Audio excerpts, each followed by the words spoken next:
Baby never really wants the same beat twice, and I knew that early on. You know, I think whenever he gets on a beat that I'm not expecting him to get on, you know, I think that helps push and inspire my creativity, because a lot of times rappers are scared of these type of beats because it doesn't sound like what they're used to. So I really don't think I ever sent him a Baby type beat, honestly. Brand new Lamborghini, fuck a cop car. With a pistol on my hip like I'm a cop. Have you ever met a real nigga rock star? This ain't no guitar, bitch, this a clock. I first heard Baby on, I think it was 97.9. You know, I was working with some other artists from Ohio that were in town, and they came around and paid him for a feature. He walks in, was like, yo, who made this beat? He's like, oh yeah, damn, we're definitely gonna work, blah, blah. He was looking for the sound that I was making. Walk in the club with a sim. I ain't even rock on my jewelry, I'm chillin'. The in town it got too expensive, so I'm about to go back to Cali like big. You know, I knew how to make beats, but I really learned how to make music, like what an artist was looking for, leaving them space and kind of like getting that instant feedback of being in the studio. I really learned that with him. I was making this beat just like any other day. You know, I started with the guitar.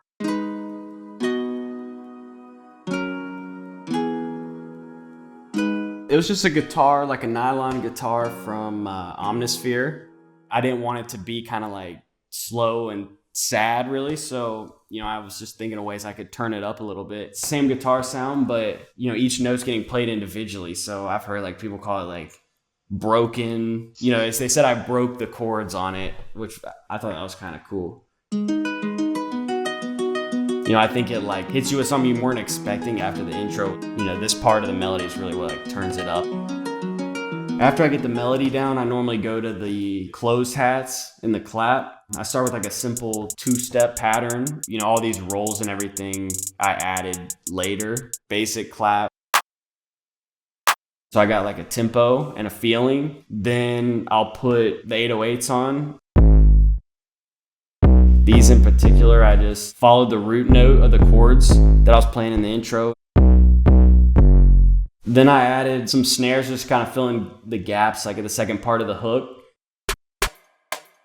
When the snares come in, I added the open hat.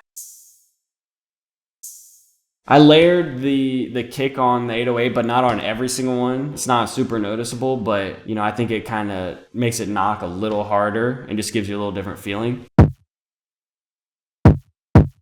After I add the kick, the beat's pretty much finished, but then I'll go back with all the sounds that I've already used and I'll start manipulating them and structuring the beat. So the next thing, like I added just a little layer. It's the same guitar as the intro, but you know, it's just a different sound and like a little different strum that I put. And it only comes at the beginning of the two verses. I always just like something when the verse starts, either changing a sound or manipulating the sound a little bit, just so it gives you a clear picture of where the verse starts and the hook ends. So I layered that with just the guitar frozen, and I put RC20 on it. Everyone uses that too.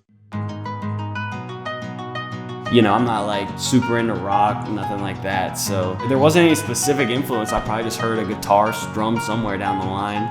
That's the first breakdown at the beginning of the verse. And then at the end, I put the clap in the same RC20. It just makes it seem like it's like far away. And then I also did it to the 808.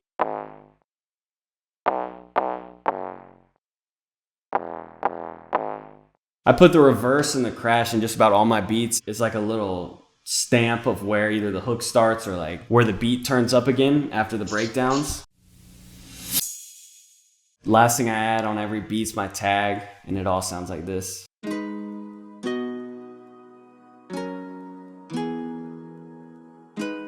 Once I heard the final version, I knew at least for me it was my favorite song that I'd made so far. See, there's too many good parts of the song, so I don't know which to pick, but on Baby's End, it's gotta be probably the woos that he hits, the woo. That's just crazy. Let's go. Brand new Lamborghini, fuck a cop car. Roddy's part, like I knew as soon as I heard him say Suburban, I was like, oh yeah. He's got his sound that is so unique, and it, you know, just his raw talent. It's just like the cherry on top of the song. Keep a Glockin' when I ride in the Suburban. Was a codeine, had a young nigga swerving. I got the mop, watch me wash him like detergent. And I'm ballin', that's why it's diamonds on my jersey. The streams were crazy right when it dropped. It never slowed down, which was crazy, and it's cool to see. For it to come together and like be that successful, everything has to, you know, hit at the right times. The beat has to go, the artist has to do the right thing to the beat, the mix, like everything goes into it. So everyone played their role and definitely did their thing. You know, I get FaceTime and like as soon as I open it up, it's a Lamborghini logo and he's playing it and he's like, there's a platinum plaque for you right there. A month later, he wasn't lying.